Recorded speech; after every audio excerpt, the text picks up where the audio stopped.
कौन है? मैं हूँ पल्लवी।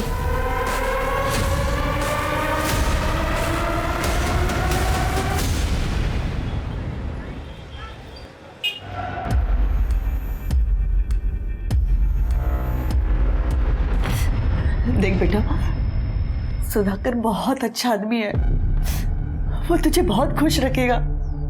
तेरा किसी लड़के के साथ चक्कर होता ना तो भी ठीक था,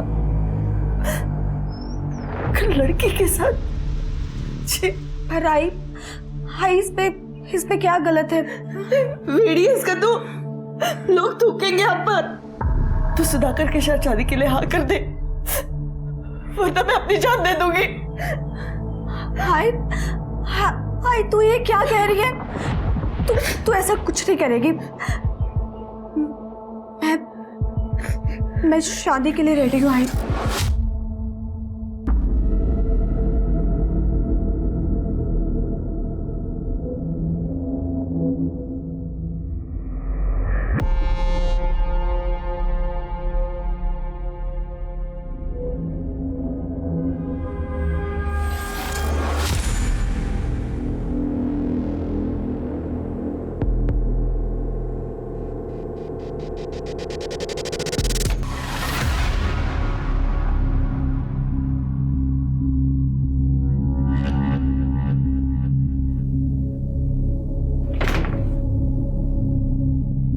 सरप्राइज कैसे लगा? बहुत खूबसूरत। लेकिन तुमसे ज्यादा नहीं। थैंक्स।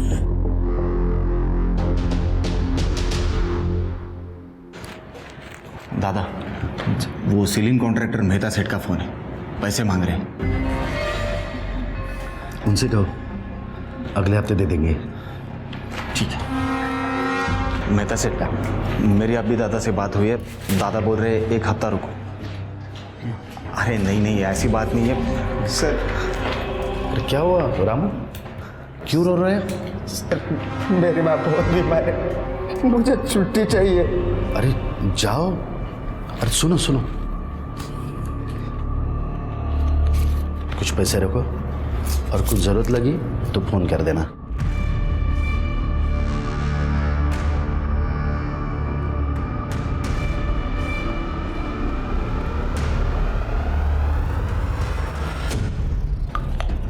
हाँ वागड़े साहब, नहीं मैं कर दूंगा। अरे मैं कर दूंगा, बोला ना।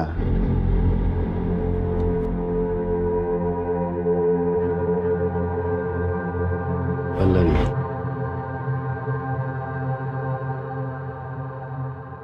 ये क्या कर रहे हैं आप? मेरा बिल्कुल भी मूड नहीं है। ठीक है, तुम्हारा मूड कैसे ठीक करना है मुझे आता है। एक सेकंड, ये तुम्हारे लिए है, ये मुझे रात में पहन के दिखाना, मैं इंतजार करूंगा। ठीक है। मैं आता।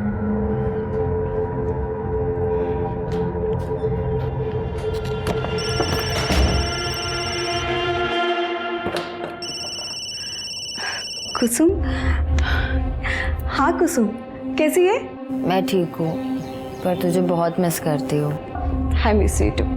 तुझे गुड न्यूज़ देनी थी, मेरे पति का पंचगनी में ट्रांसफर हो गया है। क्या कहा तूने? सच में? तू ऐसा कर, मेरे यहाँ पर शिफ्ट हो जा। यहाँ बहुत सारे रूम्स हैं, मैं अभी सुधाकर से बात कर रही हूँ। और वैसे भी यहाँ कोई रेंट वेंट नहीं लगने वाला। ठीक है? ठीक है।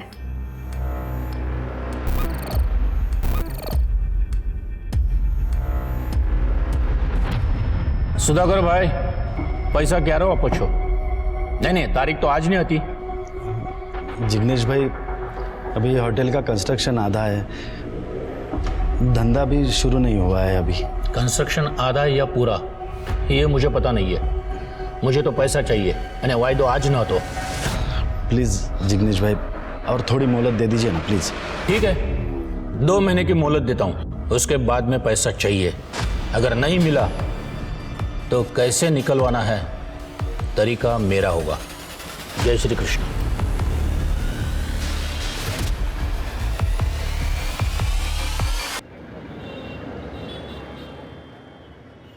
मुझे आपसे एक बात करनी है। वो मेरी एक फ्रेंड है कुसुम, वो और उसके हस्बैंड हमारे ही शहर में रहने के लिए आ रहे हैं। तो मैं सोच रही हूँ कि क्यों ना हम उन्हें यहाँ अपने साथ रख लें। वैसे भी अपने पास बहुत सारे रूम्स हैं। बीवी का हुक्म सर आंखों पर। सरकार, मैंने आपकी बात कभी टाली है? बुला लीजिए।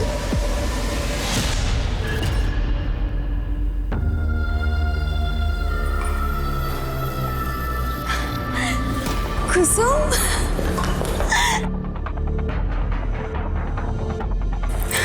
हाय। मैं अभी अपने हस्बैंड को बुलाती हूँ। Sudhakar, meet my friend Kusum and her husband Deepak. Hello sir. Hello, nice to meet you. मैंने कहा था ना आपको कि ये दोनों यहीं रहेंगे। Welcome sir. Excuse me. या प्लीज कम।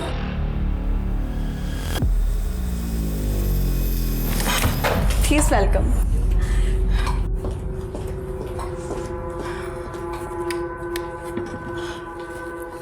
कैसा लगा रूम? एक्चुअली आपके आने से पहले ही मैंने रूम रेडी करवा दिया था। आपका बहुत बहुत शुक्रिया। ये कुसुम तो आपसे मिलने के लिए बेताब हो रही थी। चलो अभी आप दोनों सहेलियां गप्पे लड़ाओ। अब तो हम दोनों वो सब कुछ करेंगे जो शादी से पहले किया करते थे। अब मैं फ्रेश हो जाता हूँ।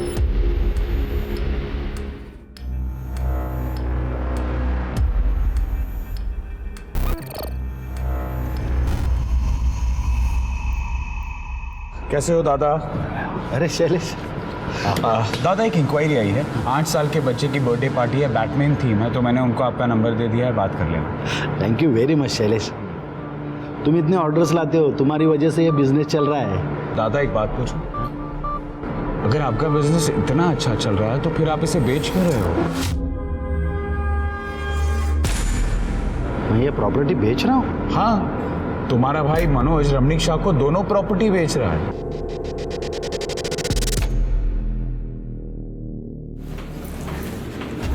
लीजिए चाय लीजिए।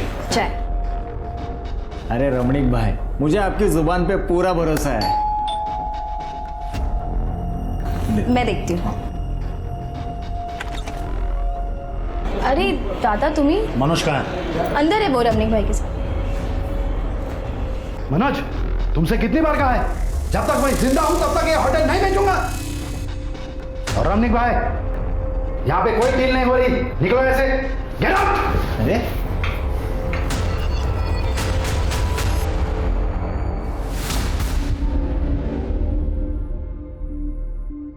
आइंदा अगर मुझसे पूछे बगैर कोई डील की तो याद रखना, समझे?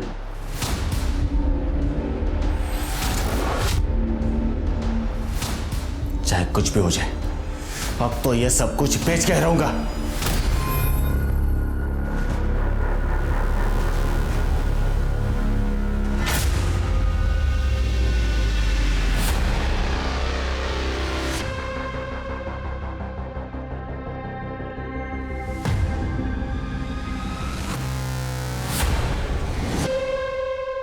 अरे हाँ भाई हाँ, बस निकल ही रहे हैं। या पल्लवी को भी तो साथ लेकर आ रहे हैं भाई। या बाय। Excuse me sir. या सर, मैंने सुना है आपकी न्यू होटल स्टार्ट हुई है। सर, मैंने होटल मैनेजमेंट भी किया हुआ है और मुझे सेल्स का काफ़ी अच्छा एक्सपीरियंस है। सर, मुझे जॉब की बहुत ज़रूरत है। क्या है कि ये होटल अभी अंडर कंस्ट्रक्शन है, ये होटल पूरा हो जाएगा तब आ जाइए। पर सर, आप एक बार देख लीजिए ना सर। Please leave.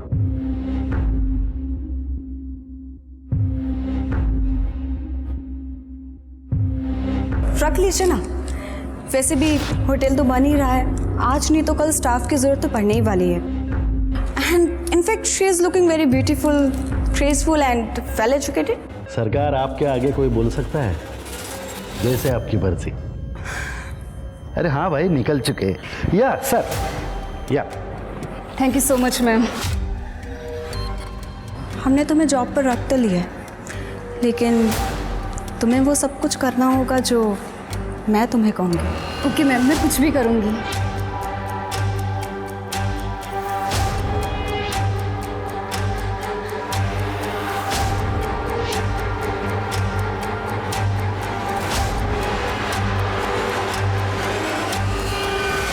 दादा 25 को अपना बैंक्वेट खाली है क्या? 25 को हाँ है।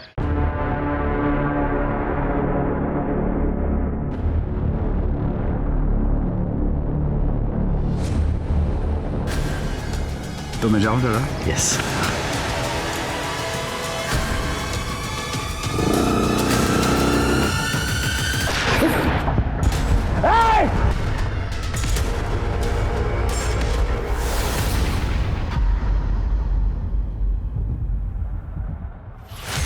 डॉक्टर साहब, इसका जिक्र किसी से मत करना प्लीज। आइए, मैं आपको छोड़।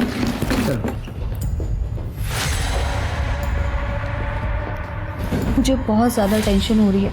हम पुलिस स्टेशन चलते हैं कंप्लेंट करने के लिए। अरे नहीं नहीं, शायद ये मनोज का काम होगा। पुलिस केस हो गया ना तो अपने होटल का नाम उछलेगा, बिजनेस पर असर होगा। अरे तुम टेंशन मत लो, अरे गोली सिर्फ छूकर चली गई है।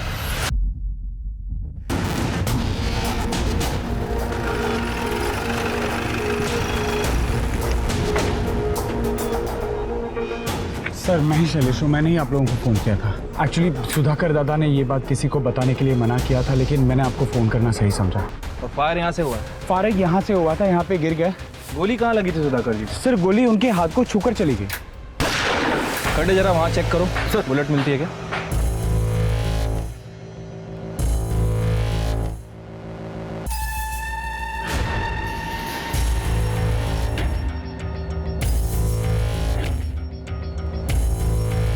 सर इधर आइए। ये देखिए सर, ये बुलेट मिली है। शायद ये बुलेट यहाँ पर लगी है और यहाँ से फिर इधर नीचे गिरी थी। खड़े एक काम करो, इस बुलेट को बैलिस्टिक के लिए भेजो। सर, सुधाकर जी कहाँ हैं अभी? अपने रूम में आराम कर रहे हैं। ओके, यहाँ पे सीसीटीवी तो होगा ना? हाँ सर, है ना। फुटेज चाहिए थी। आइए मैं दिखाता हूँ। सर, गोली छूकर निकली है, कोई बड़ा जख्म नहीं है। हाँ, लेकिन फिर भी आपके ऊपर हमला हुआ है सर। अच्छा, आपकी किसी से कोई दुश्मनी, कोई झगड़ा वगैरह? नहीं सर, किसी से दुश्मनी नहीं है और हमें कंप्लेंट भी नहीं करनी है। Are you sure? 100%। ठीक है, चलो।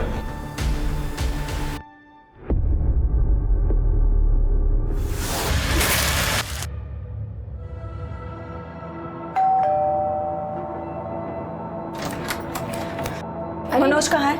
अंदर है वो। तुम्हें शर्म नहीं आती? तुमने अपने ही भाई पर हमला करवाया। वही, आप ये क्या कह रही हैं? सही कह रही हूँ मैं। तुमने अपने भाई पर हमला इसलिए करवाया ना क्योंकि उन्होंने प्रॉपर्टी सेल करने के लिए मना किया था तुम्हें। वही आप कुछ भी बोल रही हो। मैं मानता हूँ भाई और मेरे सोचने का तरीका अलग है, लेकिन इसका मतलब यह नहीं कि मैं उन पर हमला करवाऊंगा। और ऐसा करने की सोचना भी मत, वरना मुझसे बुरा कोई नहीं होगा। ये वही जो कह रही थी वो सच है? अरे कायपन काय बोलते कविता, तेरी कसम मैंने ऐसा कुछ नहीं किया। सर, सुधाकर पे जिस गन से फायर किया गया था उसकी बैलिस्टिक रिपोर्ट के हिसाब से वो देसी कट्टे से फायर हुआ था सर। अच्छा, और क्राइम सीन का सीसीटीवी फुटेज भी मिला है। ये देखिए, ये दो लोग हैं, बाइक से जा रहे हैं। बाइक में नंबर प्लेट भी नहीं है सर। आई विटनेस के डिस्क्रिप्शन के हिसाब से एक का डिस्क्रिप्शन मैच भी कर रहा है और जिसने फायर किया था वो लेफ्ट हैंडेड है। एक काम करो सिरके, क्रिमिनल लिस्ट में देखो कौन लेफ्ट हैंडेड शूटर है और अपने खबरों को अलर्ट कर दो। ये सुधाकर ने कंप्लेंट की थी? नहीं सर। तो ये भी पता करो सुधाकर ने कंप्लेंट क्यों नहीं की। Okay sir.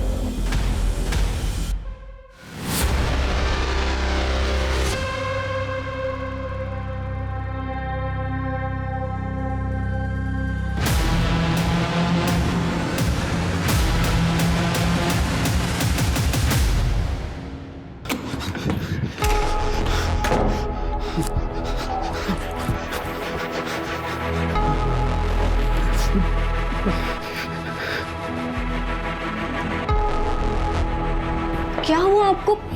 आप इतने डरे डरे क्यों हैं? अरे कुछ बताएंगे आप? रुकिए, मैं पानी देती हूँ आपको।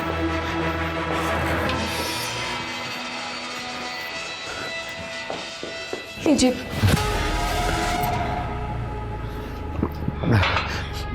बताएंगे कुछ? क्या हुआ, क्या है? वो कांड हुआ। कांड? कैसा कांड? नहीं बता सकता। हम प्रॉब्लम में आ जाएंगे। प्रॉब्लम? कैसी प्रॉब्लम? तुम टेंशन मत लो, मैं सब संभालूंगा, लेकिन इस बारे में किसी से बात नहीं करेंगे। मैं संभालूंगा। फंस जाएंगे हम लोग फंस जाएंगे। अरे अरे मेरी बात तो सुनिए, कुछ तो बताइए। फंस जाएंगे? सर ये लेफ्ट हैंड शूटर्स की लिस्ट है, कुल 135 नाम है इसमें। सर ये क्या? सर ये गणपत है, इसने रिसेंटली 3 लोगों को देसी कट्टे बेचे, कपासवाड़ी में छुपा हुआ था।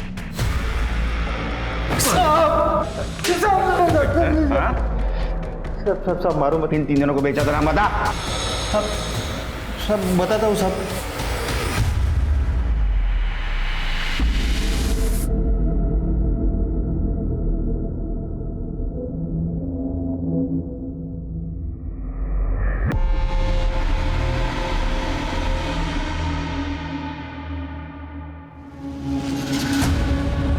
तुमने मुझे यहाँ क्यों बुलाया? हॅलो, अगं नाही, विदाऊट साखरेचा चहा पितोय. साखर बंद. नाही ना, बंद. यस सर हमारी सस्पेक्ट लिस्ट में से गणपत ने ऐसे 3 लोगों को पहचाना है जिसने उसे रिसेंटली देसी कट्टे बेचे थे। लेके आओ तीनों को। ठीक। हेलो, क्या? ठीक है सर, एक बॉडी मिली है।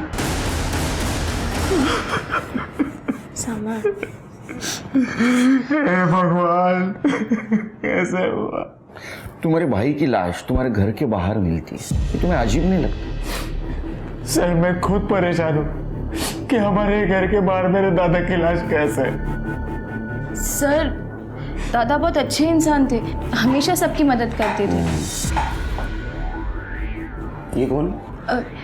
ये हमारे पेइंग गेस्ट है, कुसुम और दीपक। आपको मालूम है इस मर्डर के बारे में? नहीं सर, हमें भी अभी पता चला है। जब तक इन्वेस्टिगेशन जारी है आप लोग शहर छोड़ के बाहर नहीं जा सकते।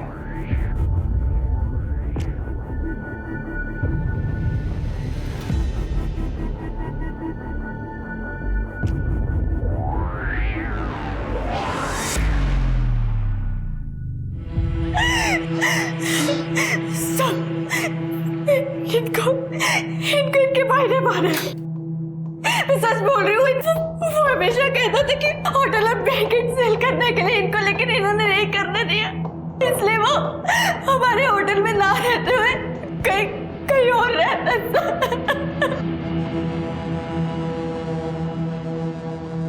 सर गणपत ने जिन 3 लोगों को पहचाना था उसमें से 2 लोग यूपी और झारखंड में हैं, लेकिन एक बंदा है जिसे रिसेंटली पंचगनी में देखा गया है, विनोद नाम है उसका। उठाओ उसको। ठीक है सर। ये सब मैं जीता। अभी अगला। चल। और 100 के ना लोगों का सुपारी लेने का। सुधाकर को तू नहीं टपका है ना? नहीं साहब, वो रमणीक शाह ने मुझे सुपारी दिया था सुधाकर को मारने का, लेकिन मेरा निशाना चूक गया साहब, मैंने नहीं मारा उसे। पहले हमले की नहीं, दूसरे की बात कर रहा हूँ। दूसरा हमला? साहब मैंने दोबारा हमला नहीं किया, वो तो मामला ठंडा होने तक मैं यहाँ पे छुप कर बैठा था। माँ कसम मैंने सुधाकर को नहीं मारा है। खड़े, उठाओ इसे।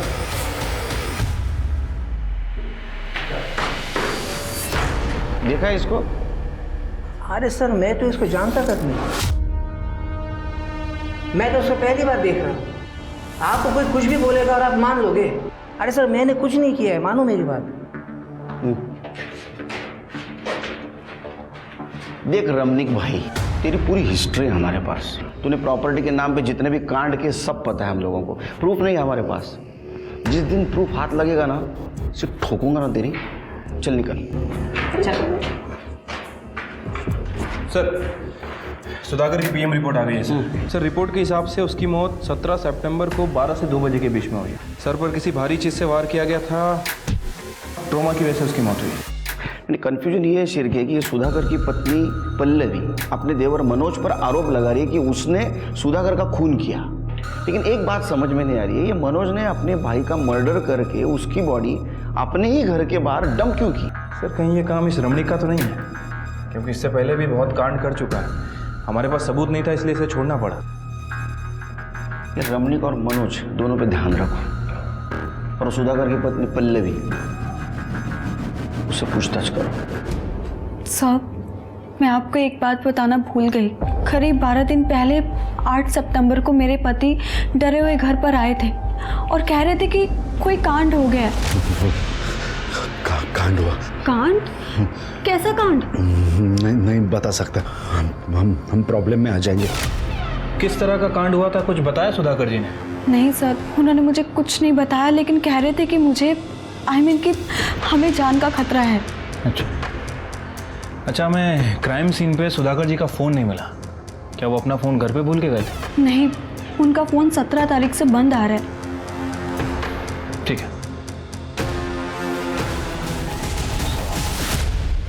सर, सुधाकर की 8 सितंबर की फ़ोन लोकेशन डिटेल्स।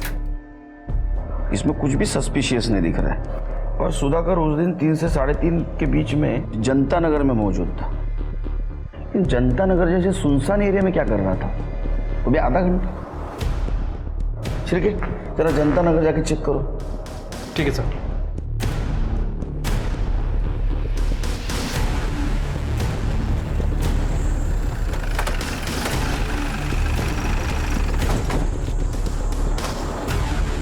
सुधाकर जी के फ़ोन की लोकेशन यही थी ना? हाँ सर। जरा चेक करो, कुछ मिलता है क्या?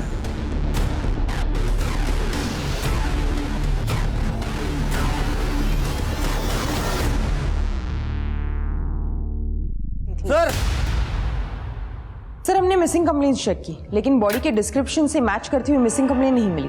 वो सैंडल के डिटेल्स का क्या हुआ?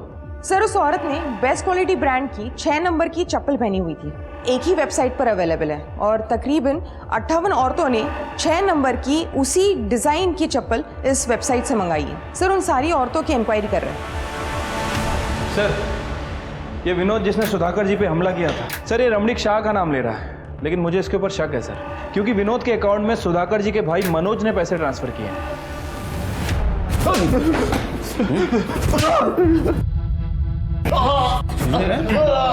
तेरे बैंक अकाउंट से विनोद के बैंक अकाउंट में पैसा ट्रांसफर हुआ है। तुम दोनों ने मिलकर मारा तेरे भाई को। सर, मैं मानता हूँ मैंने और रमणीक भाई ने सुधाकर दादा को मारने का प्लान किया था, लेकिन हम लोग कामयाब नहीं हुए थे सर। लेकिन सेकंड टाइम तो कामयाब हो गया ना तू? नहीं सर, मैंने पहली बार भी कुछ नहीं किया था, और सेकंड टाइम तो मैंने कोशिश भी नहीं की थी। मुझे तो खुद इस बात पे पछतावा है कि मैंने सुधाकर दादा को मारने का प्लान किया भी कैसे। अरे पछतावा तेरे को तब होगा जब तू जेल में टॉयलेट को बैठेगा, और तेरे रमणीक भाई को भी नहीं छोड़ेंगे हम। चल लेके चल।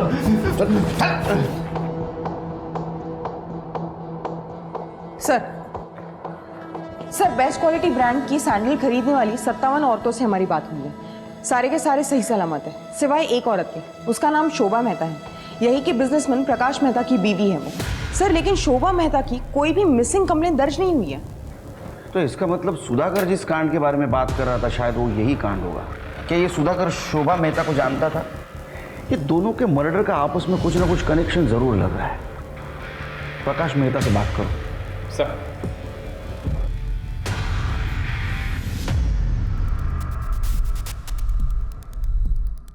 सर ये मेरी बीवी है, ये साड़ी ये सैंडल उसी के हैं सर। तुम्हारी बीबी शोभा इतने दिनों से गायब थी और तुमने पुलिस कंप्लेंट नहीं की, क्यों? शोभा अक्सर बिना बताए अकेली कहीं ट्रिप पर निकल जाती थी, तो मैं भी अपनी बिजनेस ट्रिप्स में बिजी रहता हूँ, इसीलिए सर इतने दिनों से गायब है, पता ही नहीं चला सर। चलो मान लेते हैं कि शोभा बिजनेस ट्रिप पे जाया करती थी, तुम भी बिजी रहते थे, लेकिन फ़ोन करके एक दूसरे का हाल चाल तो पूछते होगे ना?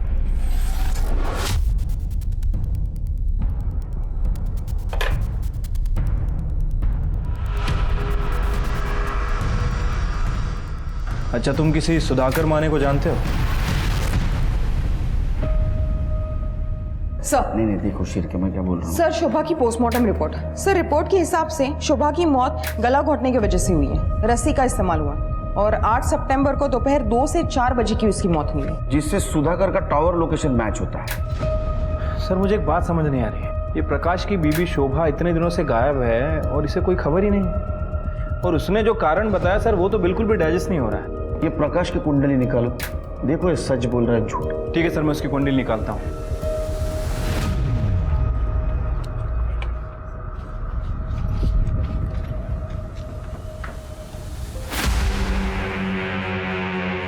कहाँ जा रहे हो? साहब कपड़े इस्त्री को देने के लिए। मेहता के घर में कितने साल से काम कर रहे हो? 4 साल से। 4 साल से? मतलब तुम्हें तो पता ही होगा कि उसके घर में क्या होता है क्या नहीं। तो तुम्हारे साहब और तुम्हारी मैडम के संबंध कैसे?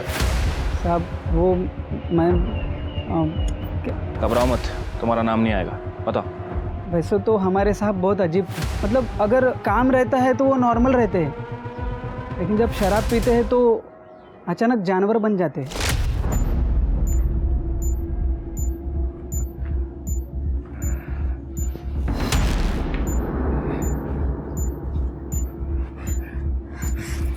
आप फिर से पी के आ गए? तो प्रकाश साहब तो अपने दोस्तों के सामने भी शोभा मैडम के साथ बहुत बार ज़बरदस्ती करते थे। साहब मैडम का कोई नहीं था ना, इसलिए मैडम सब कुछ बर्दाश्त करने लगी और कुछ दिनों बाद घर के बाहर रहने लगी। तुम्हें लगता है कि ये प्रकाश तुम्हारी मैडम का मर्डर कर सकता है? साहब ये मैं कैसे बोल सकता हूँ, मुझे जो कुछ पता था मैंने आपको बता दिया साहब। अब मैं जाऊँ नहीं तो साहब गुस्सा करेंगे। ठीक है जाओ।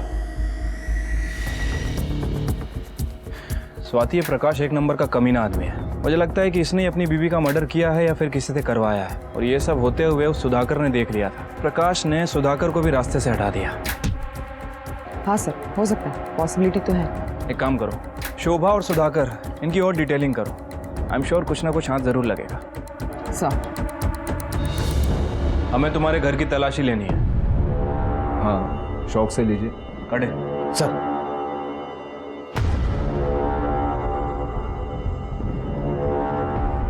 सर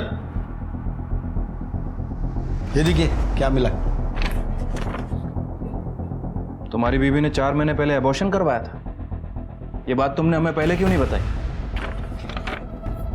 सर मैं तो ये भी नहीं जानता था कि वो प्रेग्नेंट है। तो फिर ये रिपोर्ट कहाँ से आई? सर पिछले कई महीनों से हमारे बीच कोई फिजिकल रिलेशंस थे ही नहीं। देखो जो भी है सच सच बता दो, वैसे भी तुम ज्यादा दिन तक बचने वाले नहीं हो हमसे। सर, शोभा के कॉल रिकॉर्ड में एक पर्टिकुलर नंबर मिला है जिससे शोभा लगातार 6 महीनों से टच में थी। लेट नाइट्स कॉल्स भी किए गए और बहुत सारे रोमांटिक मैसेज भी भेजे गए, और सभी मैसेज का शोभा ने जवाब भी दिया है।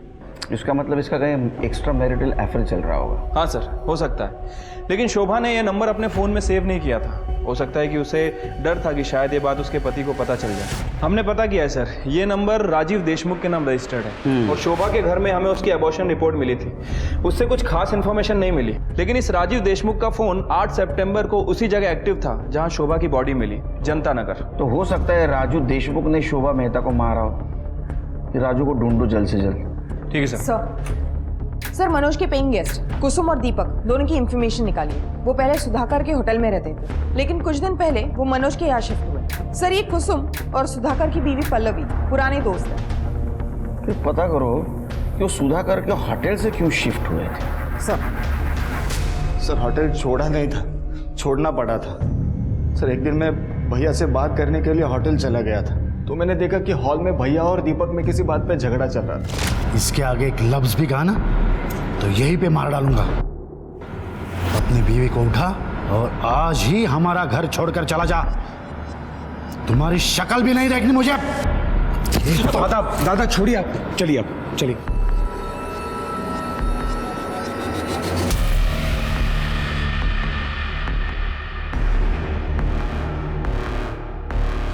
क्या हुआ भैया, इतना गुस्से में क्यों थे? वो तो मैं अभी बता नहीं सकता, लेकिन उन्होंने कहा है कि घर छोड़ के जाने के लिए। फिलहाल तो मुझे एक रहने के लिए बंदोबस्त करना होगा। तो एक काम करो ना, मेरे यहाँ एक कमरा खाली है, तुम और तुम्हारी बीवी आ जाओ। यहाँ जितना रेंट दे देते उतना ही दे दो। सर मुझे पैसों की बहुत ज़रूरत थी, इसलिए मैंने दीपक और उसकी पत्नी को अपने घर में रहने के लिए कहा था। होगी ना पैसों की ज़रूरत, क्योंकि भाई की सुपारी देने में तेरा पूरा पैसा खर्चा हो गया था। ये झगड़ा किस टाइम और किस वक्त हुआ बता दो। सर राजीव देशमुख की डिटेल्स निकाली है, पता चला है कि उसकी मौत 1 साल पहले ही हो गई थी। अच्छा, इसका मतलब उसका नंबर कोई और यूज कर रहा है। ये राजू देशमुख के बारे में पता करो, माजरा क्या है। ठीक है सर। सर सुधाकर के होटल की 11 तारीख की सीसीटीवी फुटेज।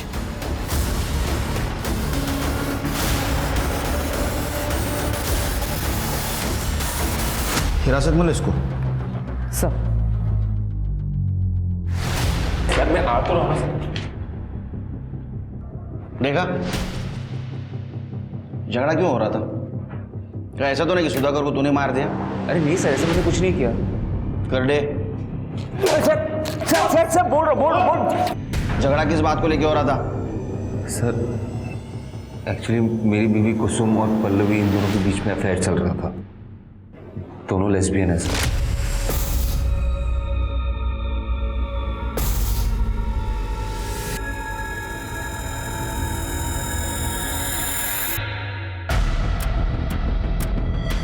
अरे आ गए तुम? उन दोनों पे मुझे शक होने लगा था।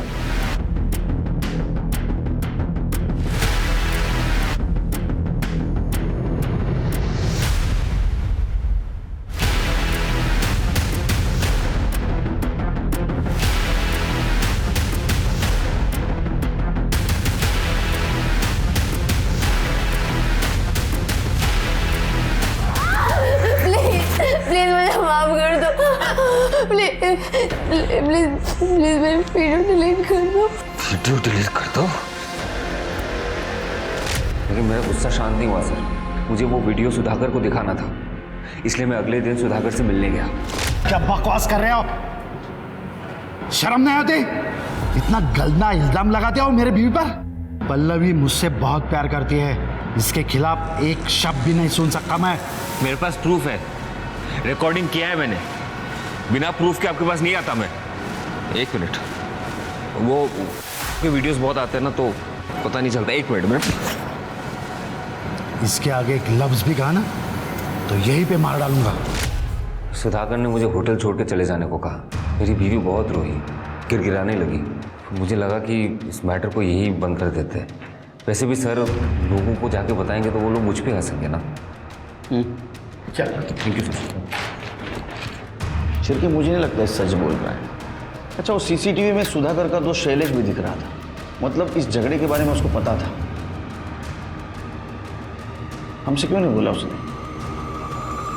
ये सब मैं कैसे बताता सर? बड़ी शर्म की बात। सुधाकर अपनी बीवी पे बहुत भरोसा करता था, लेकिन एक दिन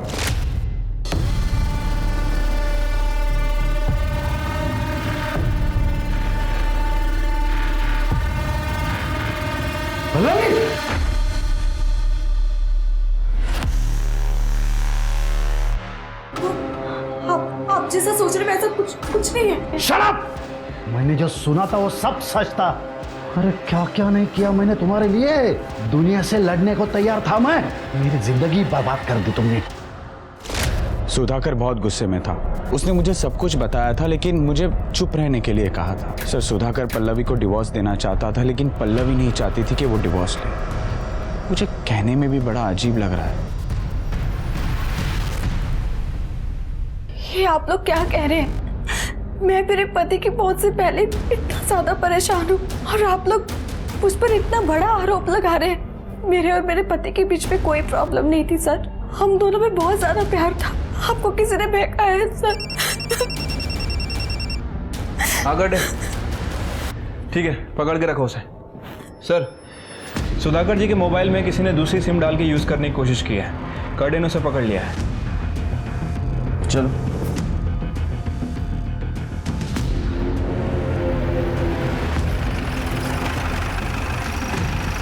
सर, सुधाकर का मोबाइल इसको ही मिला था या एरिया में। किस जगह मिला था बता सकते हो? हाँ सर। चल।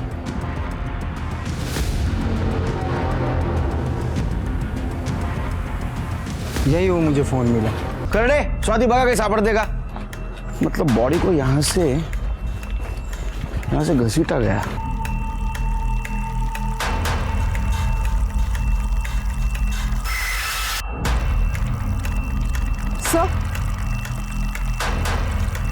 सर ये देखिए, ये चेन मिली है। तो मारने वाले की हो सकती है।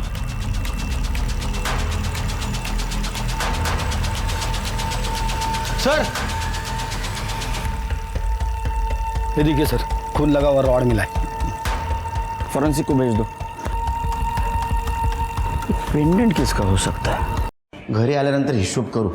आता ठेव। सर, राजीव देशमुख के बारे में पता किया है सर। इसका एक भांजा है जो अक्सर इससे मिला करता था। इससे हम पहले भी मिल चुके हैं। सर लैब ने कंफर्म किया है, क्राइम लोकेशन पे जो सूखा खून मिला है वो सुधाकर का ही है, और वो जो पेंडेंट है वो किसका है ये भी पता चल गया है। किसका? इसे पहचानती है? हाँ सर। क्या मैं वहां मिला जहाँ सुधाकर का खून हुआ था? ये पेंडेंट मेरा है सर, मैं मानती हूँ, लेकिन ये पेंडेंट मैंने किसी और को दे दिया था। मेरे पास सबूत है सर। ये देखिए आप।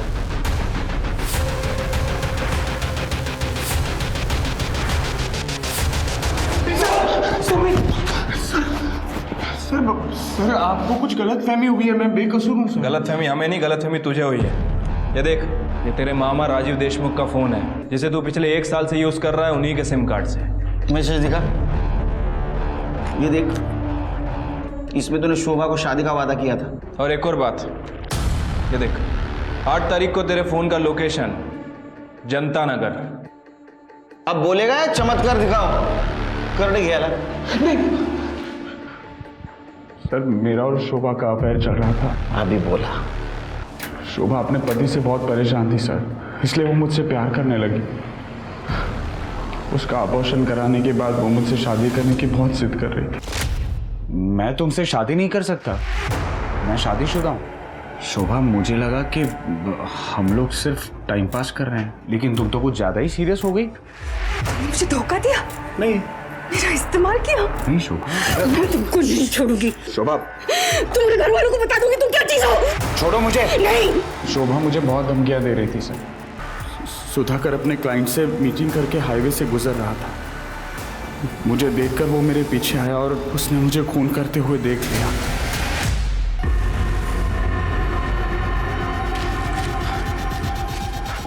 दादा, क्या कर दिया तूने?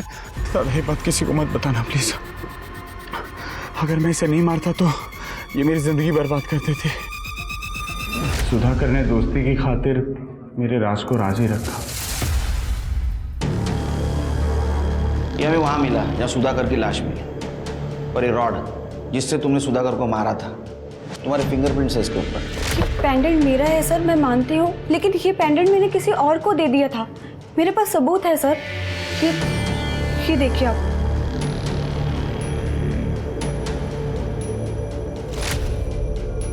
स्वाति, बताइए।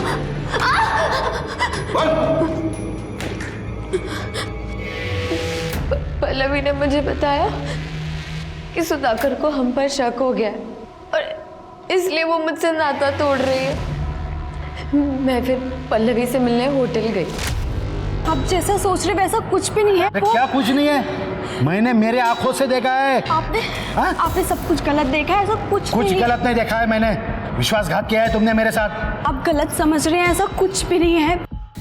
मुझे यकीन हो गया सुधाकर हमारे रिश्ते के बीच आ रहा है। वो मुझे पल्लवी से मिलने नहीं देगा। ये सोचकर मेरी बेचैनी बढ़ती गई। मैं पल्लवी को फिर से खोना नहीं चाहती थी सर। मैंने फिर सुधाकर से बात करने की रिक्वेस्ट की और उससे मिलने बुलाया। तुमने मुझे यहाँ क्यों बुलाया? जैसे तैसे उसकी लाश को घसीटते हुए मनोज के घर के पास ले गई ताकि आप लोगों को मनोज पे शक हो, क्योंकि उनके झगड़े के बारे में सबको पता था।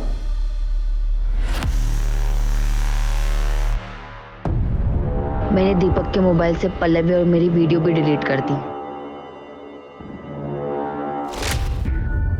जिस पल्लवी के लिए तुमने इतना सब किया, उस पल्लवी का मोनिका के साथ अफेयर शुरू हो गया। क्या? नहीं, ऐसे नहीं हो सकता। पल्लवी मुझसे प्यार करती है। ये झूठ है। ये सच है।